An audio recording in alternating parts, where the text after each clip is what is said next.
Hey, hello everyone. Welcome to Psychology and Spirituality, a bridge to better life discussion. As a note, our weekly episodes, we explore the intersection of spirituality and psychology. And as a result, as the aftermath of this exercise, we capture some wisdom contained in both fields. Hi, Jussara, how are you doing today? Hi, Marcia. Hello, everyone. Welcome back to our podcast. Thank you.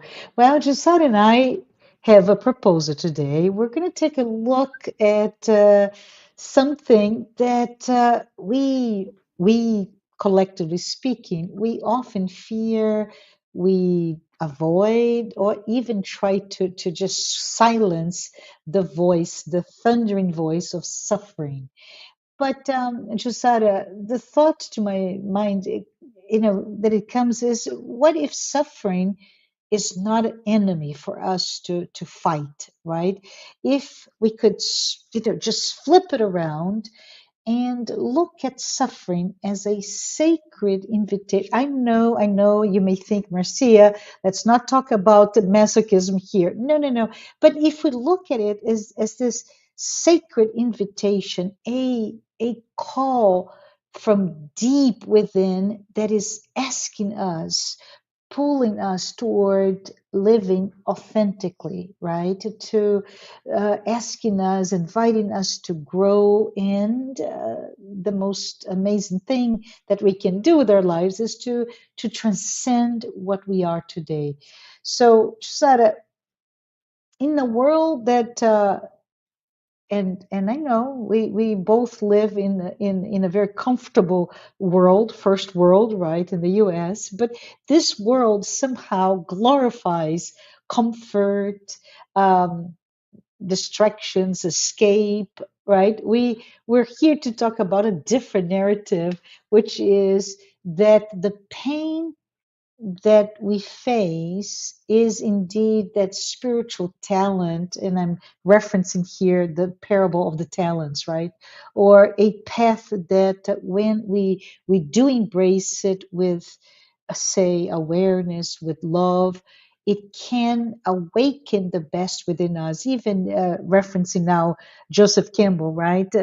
Awaken the hero within and lead us back to our journey toward the divine.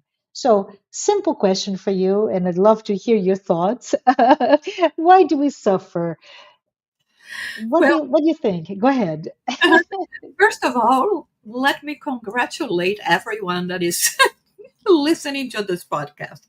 Hmm. In my point of view, it means that your spirit's more mature, because this is a very difficult subject when we are going to be talking about pain, death, all those Yes. things that we wanted to avoid, that we don't want to discuss, we don't want to understand the lessons that come behind that. We really prefer to go in a different path. Hmm. So one thing that we have to say is that suffering for you is different than what is suffering for me. We may have some common grounds, of course, when we are talking about physical suffering. If it's something that is causing pain in my body, in your body, it's basically going to be the same, although maybe you are more capable of enduring more physical pain than I am, Yeah. but Yeah. it's still, we may agree there. But when we are talking about suffering, what we call suffering, it can be as trivial as, I go to the ice cream shop and I want a certain flavor, and they don't have it. So I'm very upset. I'm suffering because I wanted that. So it causes me a discomfort somehow. So we are Hmm. not talking about this here. We are talking about the serious stuff and the real, really the challenges. I most of the time I don't like to use the word suffering per se. Hmm. Hmm. I prefer to say, the challenges that we are going to have. And it's important to pay attention as well, because, the challenges that are going to make us grow can present themselves as something that we are going to classify as suffering, or something that we are going to classify as happiness. So even when we are, going through something that we will say, oh, this is good, this is nice, maybe there is a lesson there that we Yeah. have to understand.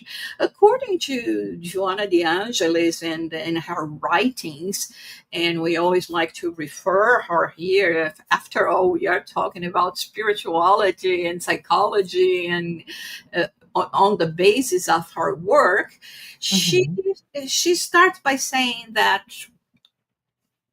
suffering, believing that suffering is not part of the world, is an utopia. And that somehow, even not knowing that, we Hmm. crave for challenges, Yeah. Yeah. for things that are going to, to challenge us to go one step ahead. Uh, Hmm. it's like that in all of our achievements. Yeah. Uh, Hmm. I was thinking, if you go to the pool and you're able to do 3 laps, your goal next week will be four. And Yeah. then it's going to be 5 and 6 and so on, And when you do that, you are imposing to yourself to go further than it is already capable of going. So this Hmm. is how, these challenges that will present themselves many times in form, in a way of making us not feel comfortable and say, I'm suffering because I cannot achieve that. I'm suffering because of, I have a physical discomfort. All of that has a name. And when we think from the spiritual and spiritist perspective, Yeah. we have to talk about reincarnation, Yes. and as being presented to us as opportunities for us to be able to experience those challenges. So suffering is, it's a big word, Yes. Yes. speaking, right? And how we can deal with that as well is going to say and to show us how, um, more spiritual learning we have or not. Yeah. So what is your attitude before all that? Yeah. I don't So, know.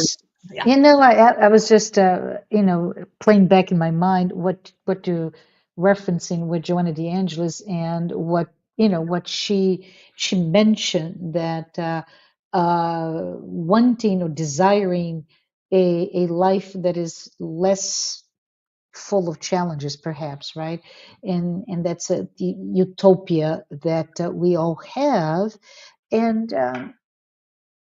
And we keep thinking, and she says very clearly what Joanna de Angelis, right? So human suffering is part of the current set of structure in our life, in our material life, and it's a requirement, right? Just said it's a requirement. We need to go through this, almost like, say, the real silly analogy here, but say we are in a campground, and oh, it's getting cold and we're really not equipped, so we need to create fire, so we need the friction between two objects, right? To pieces of two rocks or whatever, and we do that, and it gets to that fire. Earlier in another episode, we talked about the sculpture, which I love that analogy. You brought it. Of Michelangelo sculpting, a form out of the marble, right, Jussara? And you can think of it, it's painful, but it's not. It's just removing. It takes that sense of friction to get to where we need to be, or we are planned to the outcome that we have. But inherent in this two discussions is this utopia that we have, and maybe historically speaking, and please redirect me if I'm going too far afield, but historically speaking, our lives, humanity as a whole, we have had an easier and easier and easier life. And if you go back 10 years ago, 20 years ago, 50 years ago, so on and so forth, life just to exist on a daily basis was much harder. The longer back we go, the harder it was. So we can assume in our very almost childish minds to say at some point there will be absolutely no need to be challenged to work. Everything will be given to us, right? In this view that everything will be technology and advancements will provide us with what we need so we don't have to suffer. But the truth is, and I want your thoughts on that. The truth is that if we were to imagine truly a world without any struggles, any challenges, as you pull it, would really lead to a our intelligence is not being stimulated, right? We would not really fight for anything, grow of anything, like your example of the pool. And that comfort, that I don't know, a vacation in a resort that I'm all my whims and desires are given to me, and I don't have to think about it. All those comforts, if so prolonged, it eventually becomes quite boring, right? I'm not challenged, as you put it. I'm not growing. Therefore, there is no meaning to living. I don't know. Does this make sense to you? Actually, one image, that that's the way I work, right? My mind works. Yeah, While you were talking, an image came to my mind, talking about yeah, boring and the boredom of life. I think yeah, that sometimes, one of the things that prevents human beings, I don't know, to try to be good or even to think about life after death is the yeah, image that we have of angels leading yeah. the boring life of just playing harps, right in heaven. I mean, Yes, yeah, I'm going to be happy doing that, right? This is, I don't want that. And I mm, think that maybe psychologically speaking, this is an image that is so strong that, we see so much in art, yeah, yeah, in Christianity, and all of the things. But this is not what I want, right? In terms of, okay, you led your life, and now if you're good, your reward is nothing. like this, right? I'm just gonna twiddle my thumb and do nothing. And oh my goodness, what Right? a lack of purpose that life would be. I love that you brought the image of quite long standing in Christian iconography, right? Where that heaven is full of angels, and all the angels cherubic as they are playing instruments, and it's just this idyllic sense of this is the best of the best. But is this really what heaven, if we were to Yeah. continue with that discussion, look like? At Yeah. least tell me that there is competition, right? Yes. I love it. I want to know if I play better than you, the angel. I love it. I love it.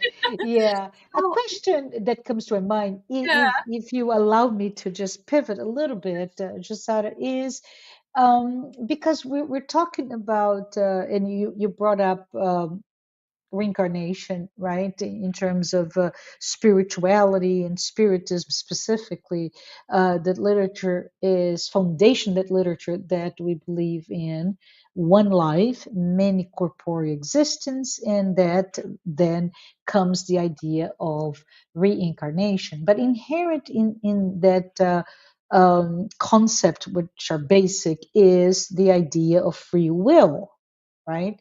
We are given complete choice and to select whatever lives will be, how we're going to spend our days. So, Jussara, if we're so free to choose, maybe you can tell your thoughts. Why? Why should we not only choose what's good? Why do we end up seeing ourselves choosing things that uh, eventually will hurt us? And we're talking about per- perhaps.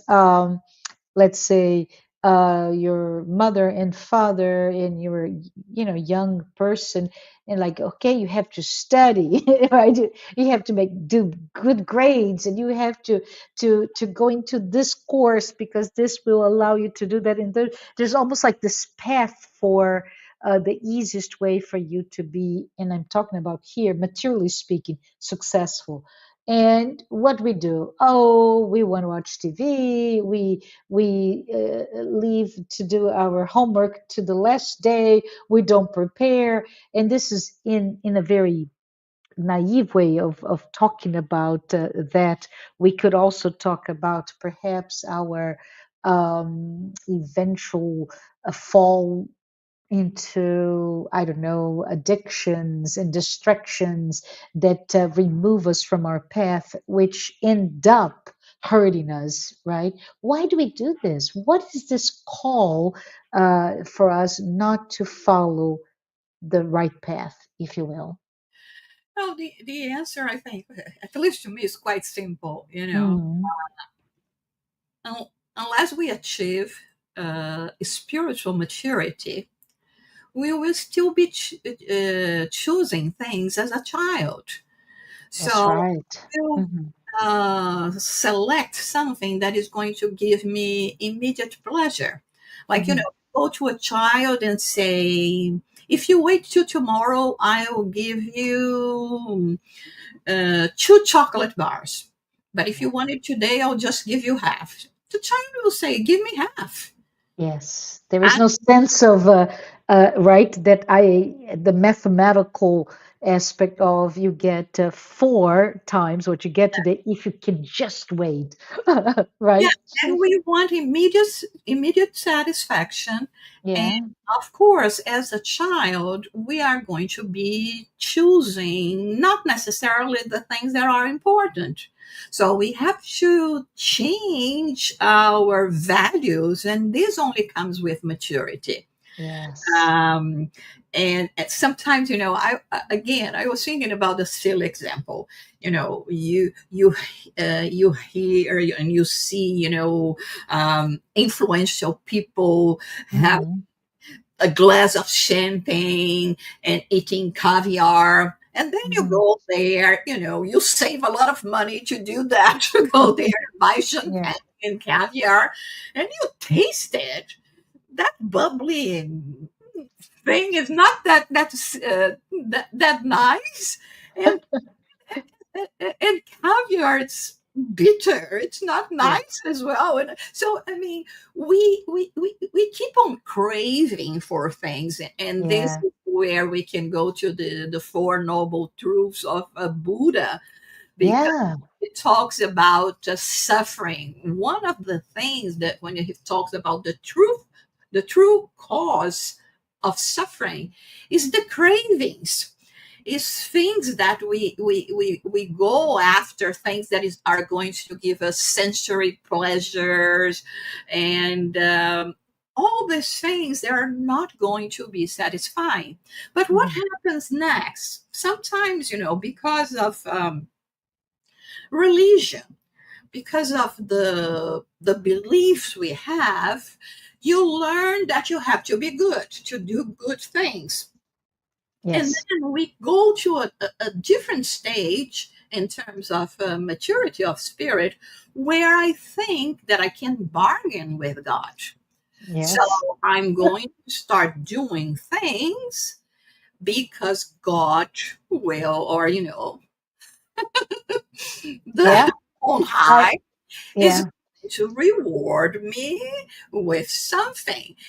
And the way Joanna de Angelis explains this to us, we have to understand that we have to do good because good is going to uh, be good for us. And she puts it as an example that she says that one who carries perfume becomes Yes. imbued with its fragrance, just as Yes. one who carries decay is impregnated with its stench.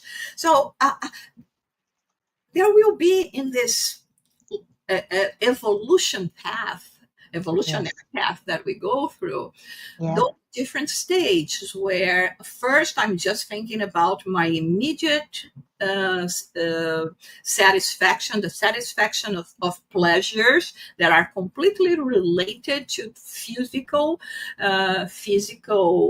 physical aspect of life, and we are going to be frustrated because it's Hmm. part of life for us to grow. We are very fragile. We can break bones. We can have, other problems that may lead us to surgeries and etc. And pain and physical pain and emotional pain will come with that as well. And those are things we cannot prevent. The decay of getting old, the difficulties we will have, reading glasses, all of those things that are we are going to consider suffer, and they are inevitable. But when we grow and we mature a little bit, we start thinking about uh,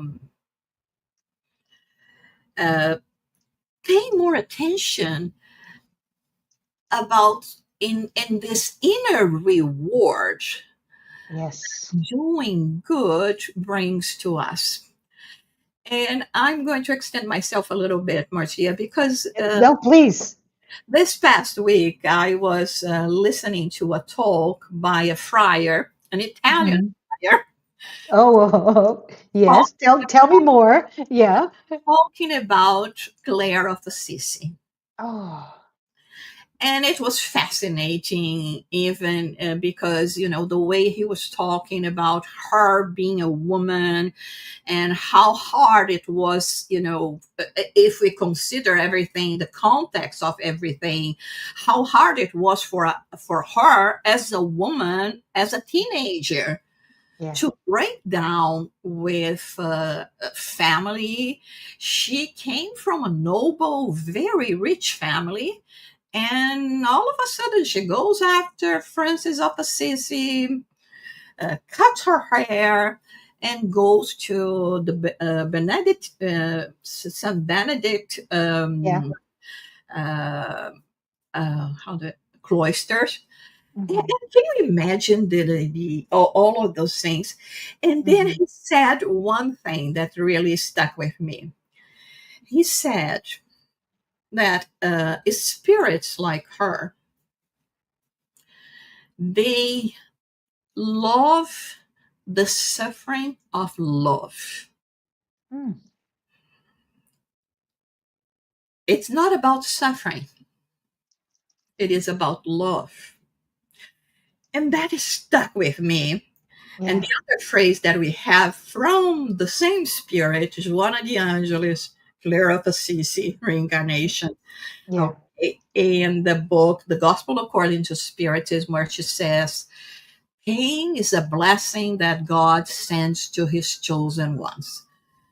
That is hard for us to understand. It is, and I really would love for you to explain further for everyone, because I would say it's one of the hardest thing to read. Right? So, pain is a blessing that God sends to me.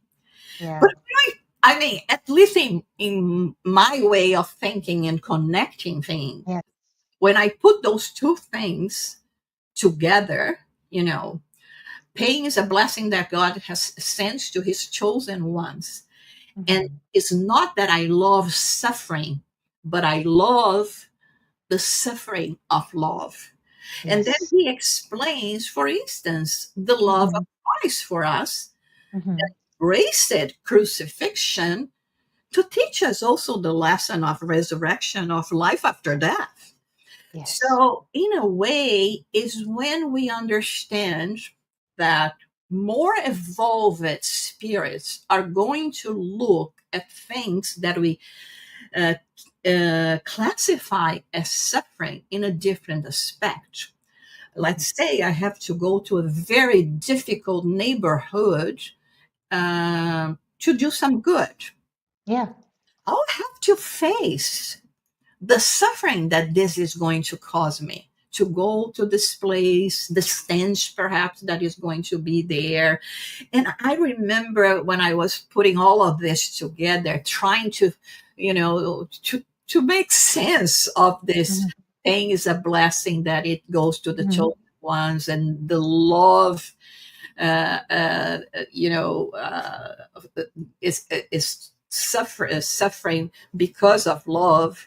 And I was thinking about Mother Teresa of Calcutta in that That's famous right. quote Yeah. that, I myself have told this example several times, and forgive me if I'm repeating myself here, but it's that day that she had an appointment with a journalist, and she was there in the middle of the interview, and then all of a sudden she tells him, "I'm sorry, I have to leave," and she just left. And of course, it hurt his pride. He's saying, "Come on, I made an appointment. This Yes. time is for me." But I mean, she just left. But in a moment of, not just giving the voice to his pride, he decided to follow her to see Mm-hmm. what was she going to do, and even what she going to do that could be more important than the interview with him. And according to what he says, she started walking in the narrow streets of Calcutta, and she comes to a place where there is, just a pile of garbage. And she goes to this pile of garbage, and there she finds a man that is basically in a state of the body decomposition. And she grabs the man, places him in her lap, start caressing him, and then he dies. And when she leaves, the journalist is completely in awe, not understanding what she's doing. And then he tells her, "I wouldn't do that for $1 million." And she said, "Neither would I, just out of love." So this is the love that see knows no obstacle in serving. And those spirits that, like we have in this books by Chico Xavier, Mm. Emmanuel, the Spirit, Renunciation, where it talks about the story of a spirit that it lives in a more evolved orb, planet, Yeah. and Alcyone, and she asks for a reincarnation on planet Earth to go and take care of her loved ones. And so it comes to a point that the challenges may be more difficult, like adulthood. And we can make a comparison with this adulthood.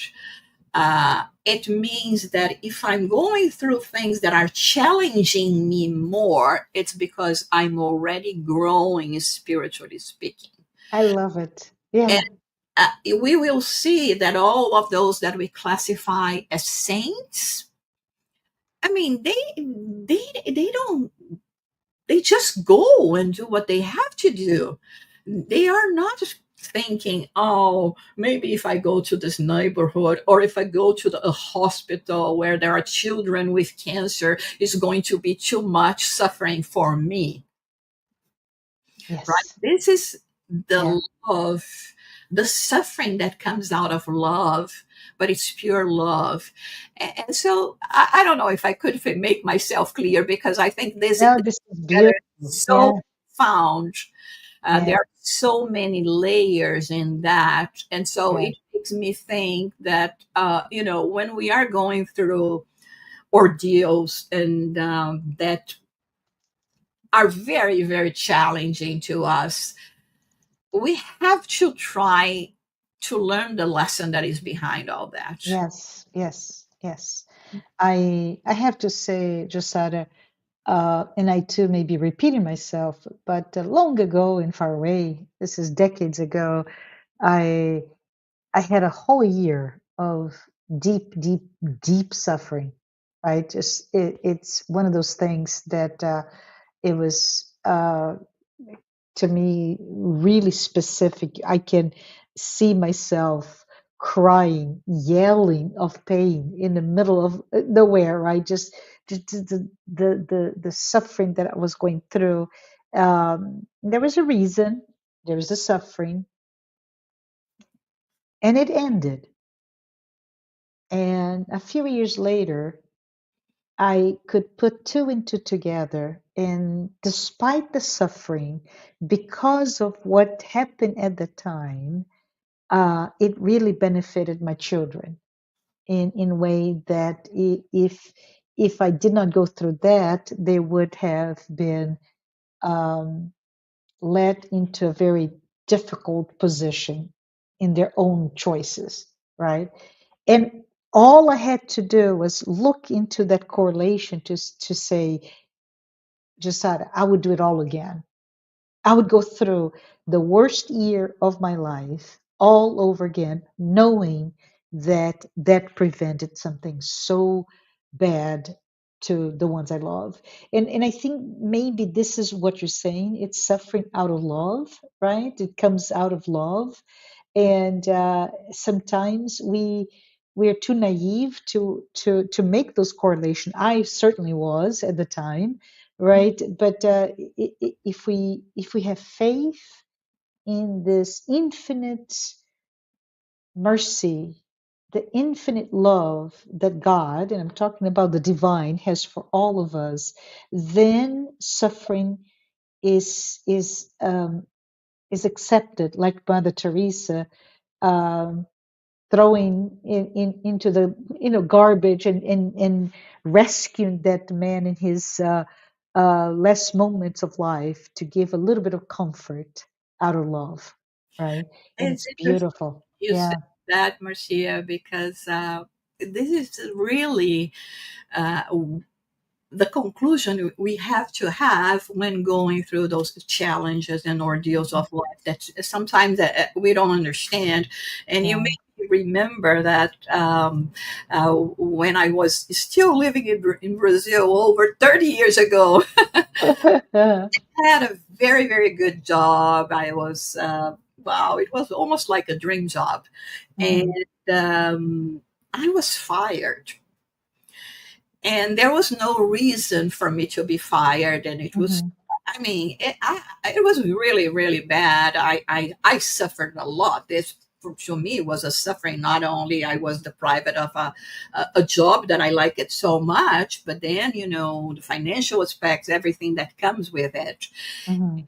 I tried to get a new job, and I couldn't get a new job, which was also very astonishing, Mhm.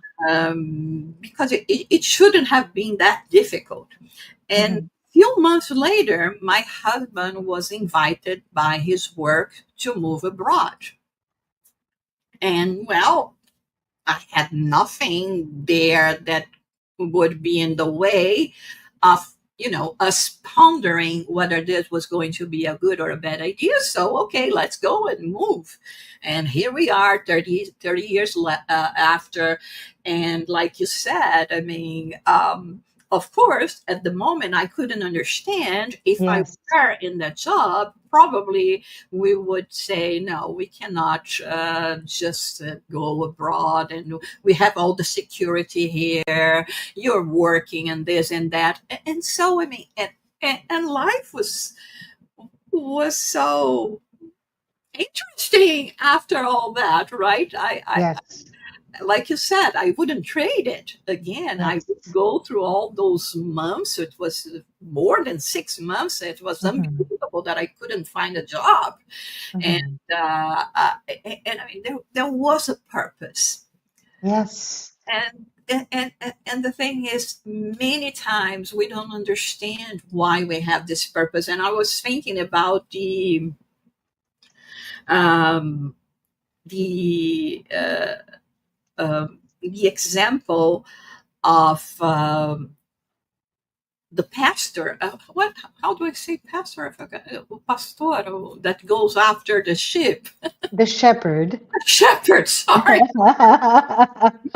Yes. shepherd that goes after the sheep, and there is that one that is going walking towards an abyss, Yeah. and the sheep doesn't see it. Yeah.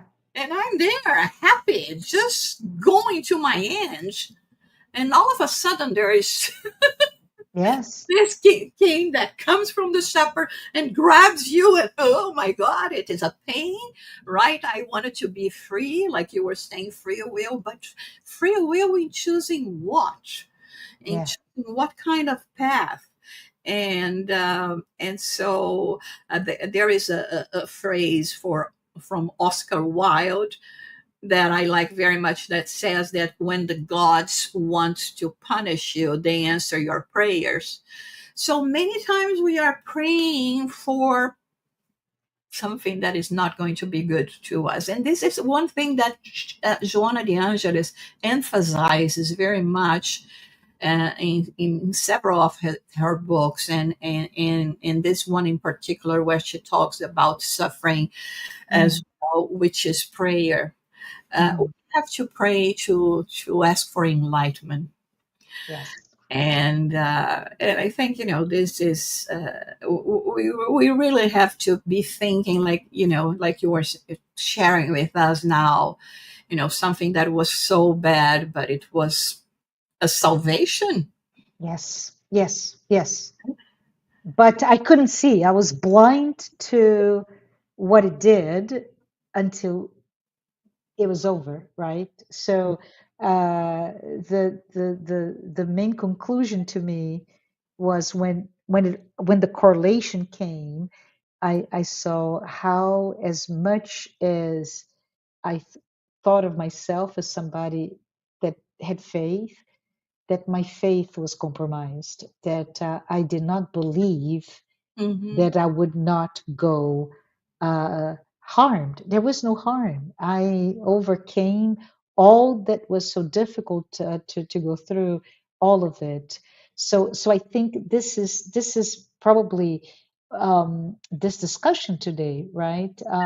And just to recap, because I think it was so interesting that you brought back a Buddha in the Four Noble Truths, right? Where it's he, Buddha, he looks and he talks to us, he tells us about the path, go through it, the having the right understanding of what is that reality, and if it causes suffering, why is that? And you mentioned earlier reincarnation, because reincarnation provides that sense of opportunities, right, where we are able to, in a new existence, a new corporeal existence, new incarnation, to look back into our errors, and somehow change that into wisdom, to learnings, to refinement, if you will, where we then truly, when we're able to transform that past, we're able to become free from within of those past, right? So I don't know, the best image that comes to my mind, uh, Jussara, is this garden. I love garden. I'm not a good gardener, but I love gardens. But if you look into this garden and it's overrun with weeds, right? And the idea here is with reincarnation is that we cannot just say, but I love flowers, I'm just going to put more flowers. No, we need to first tend to the soil. We need to remove those weeds and then start looking to plant for those beautiful flowers that you want to see. So, pain and suffering may be the signal that that soil needs to be worked on. Right? There is something there that we need to pay attention to look into that. I wanted to go ahead. One thing that I would like to emphasize to our listeners Mhm. is that we are not dismissing here or saying that okay, just accept suffering is nothing, or you're being weak if you are Yeah, complaining. true. Yeah, No, it has nothing to do with that. Pain is hard. We will cry. We will scream sometimes. yeah, Emotional pain that breaks our hearts will bring tears to us. Will bring anguish. But we should not give ourselves to desperation, to despair, to lose all the lessons, but also to lose the will to live. And I was thinking here about Viktor Franco, right? yeah, Was yeah, Auschwitz, right? A yes, Nazi camp. And he came out of that talking about the sense of life, and the sense of life in bringing love and love from oneself. We have, as adults, every one of us here, everyone that is listening, I'm sure you went through stuff in life already. yeah, yeah, You shed your tears, you felt betrayed, you had physical pains, you had to endure difficulties in your workplace, in your career, in your family relation with your family, and family relationships and friends. But we are here, we are still standing, and the idea is that for us to keep going, and each one of those challenges that we go through is like the chiseling of the excess of marble that is preventing us to show our fullness, yes, ourselves in plenitude. Yeah, so before we finish, I put together something that I wrote, and I yes, you to us more yes, poetic things. yes, There is a kind of pain that is holy. It does not come to destroy, but to awaken. It arrives not as punishment, but as tender invitation, a quiet whisper from God calling us to rise above ourselves.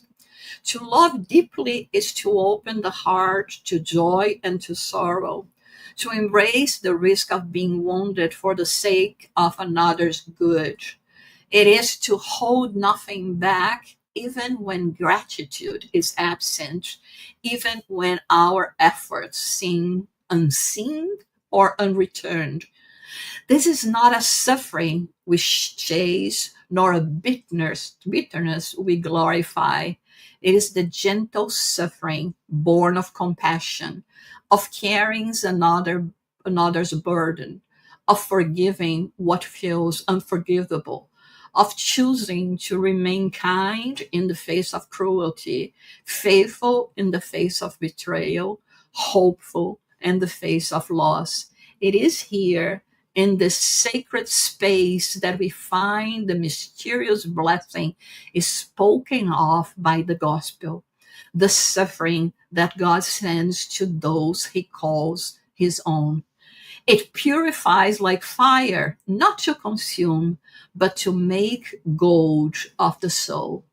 To love the suffering of loving is not to seek pain, but to transform it, to let every tear water the soil of our hearts until compassion blooms more richly, until our hands worn from giving become extensions of God's hands. For in the end, it is not the absence of suffering that brings peace, but the embrace of a love so deep, so divine, that even suffering itself is transfigured into a blessing. beautiful, beautiful. Thank you. Thank you for sharing that with us, Jussara. We, as you said, we are at time, but what a wonderful opportunity for us to talk about this difficult topic in a way that is truly, truly uplifting. And I just want to say, you mentioned Joanna de Angelis when she mentions he who carries perfume will carry its scent, right? Just as the one that handles rot will also be tainted, or be, the stench will be there. And it's so wonderful, all of us, to think that the suffering is not just pain, right? But perfume. Mm, And when we approach it, perhaps with faith, with courage, with even with responsibility, it is that, I don't know, sacred aroma that will refine our souls and draw us closer to one another and to the divine. So let us all of us remember this, as Jussara mentioned earlier, in our darkest, most painful moments. Let's remember we are not alone. We're not orphaned. We're not abandoned. And the suffering that we're going through will carry, maybe as a spiritual gift, right? Will carry us through our own transformation in our own path toward individuation. So let us not fear suffering. Let us embrace it, not in a masochistic manner, but in the manner that it will help us um, grow and transform. And I would just say thank you, Jussara, for your beautiful words. Thank you, everyone, for being here. Thank you for joining us in this psychology and spirituality episode. And if this is the first time you are with us, just a note, a reminder that the psychology and spirituality weekly talks are based, as you heard us referencing many times, Joanna de Ângelis. They're based on the works by Joanna, and we hope that we're able to learn and transcend your own thoughts around psychology and spirituality.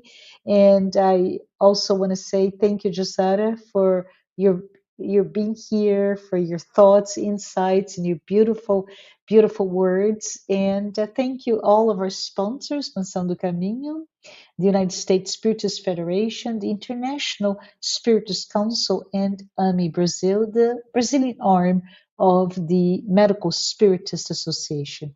Thank you, everyone, and I hope to see you next episode. Bye.